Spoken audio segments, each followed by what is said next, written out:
Boa noite, galera. Se não podemos ir de aula presencial, vamos de quê?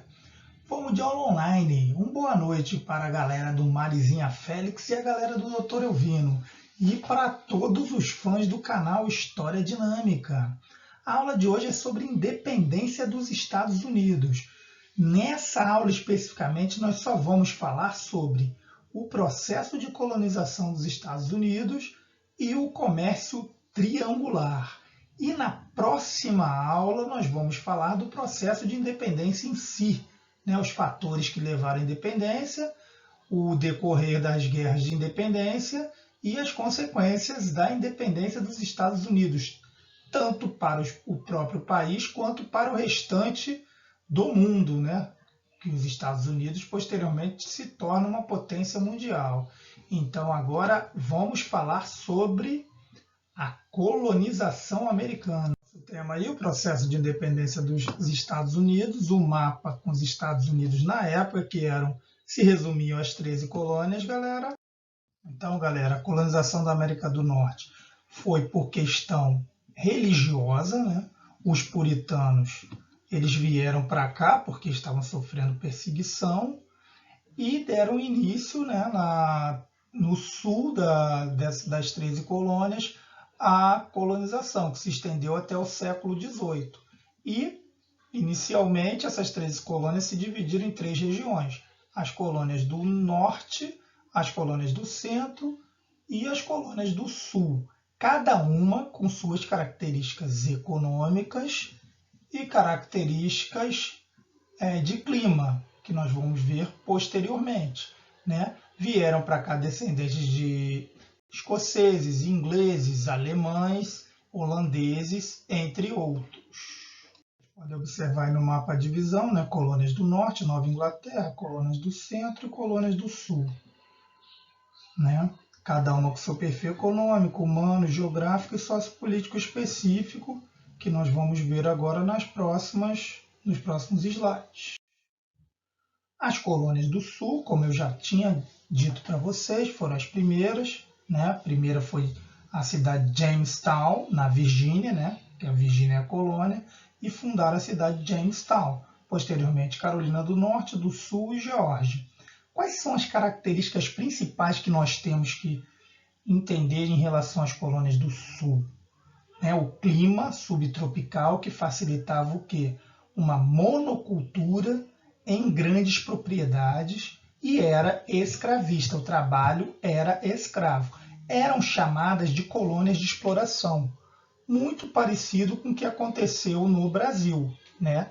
Que era a monocultura da cana-de-açúcar e posteriormente do café, né? Com um trabalho predominantemente escravo e voltado para o mercado externo. Essas são as características das colônias do Sul. As colônias do Centro, elas foram as que houve o povoamento mais tarde das 3 regiões. E elas seriam uma intermediária entre as colônias do Sul e as colônias do Norte. Em que sentido? O clima se assemelhava mais com as colônias do Sul, que era um clima mais temperado, né?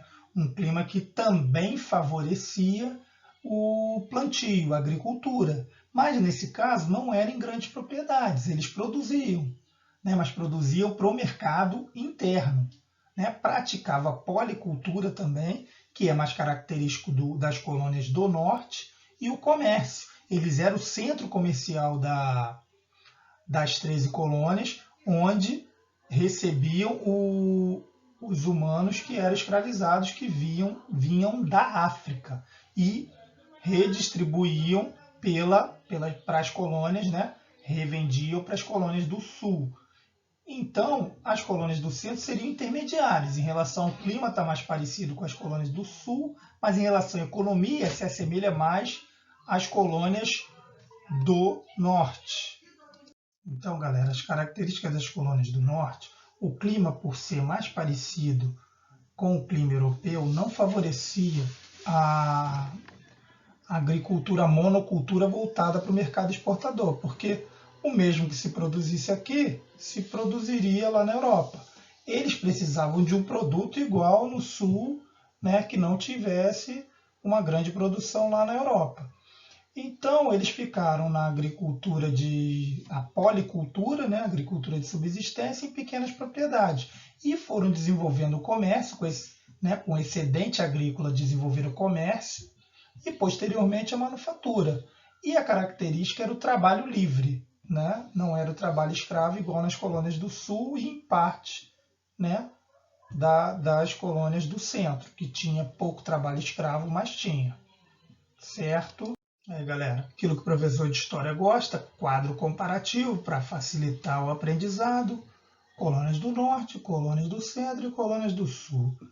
Do norte, aquele clima mais frio, agricultura de subsistência, a famosa policultura, né, que é a cultura de vários produtos diferentes, mão de obra livre, comércio e manufatura. As colônias do centro, terras férteis, clima temperado, economia agrária e dinâmica e comércio interno.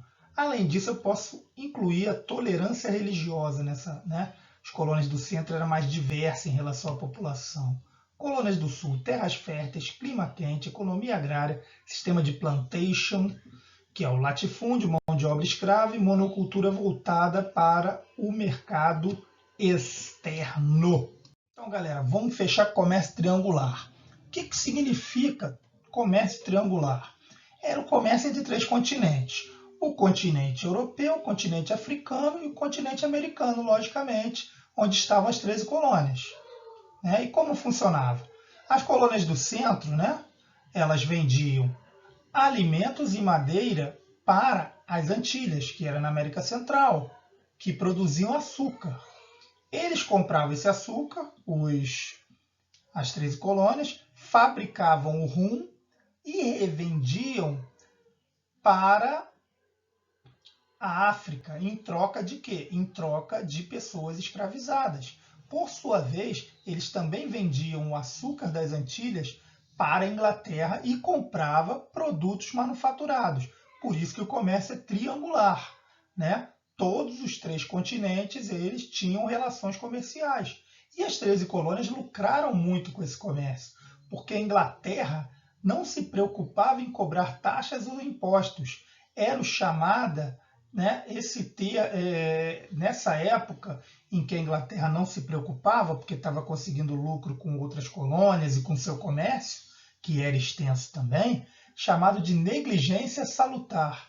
Né? Ela deixava a sua colônia à vontade e eles começaram a acumular riquezas, né, para posteriormente, quando a Inglaterra começou, né, a se preocupar, que nós vamos ver na próxima aula, começou a querer controlar as atividades econômicas das 13 colônias, eles tinham uma organização para poder reagir e se tornarem independentes.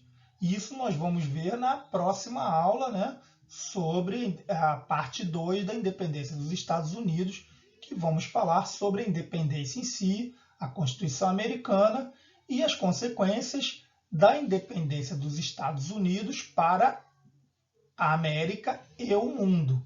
Então, galera, um forte abraço e até a próxima aqui no canal de História Dinâmica.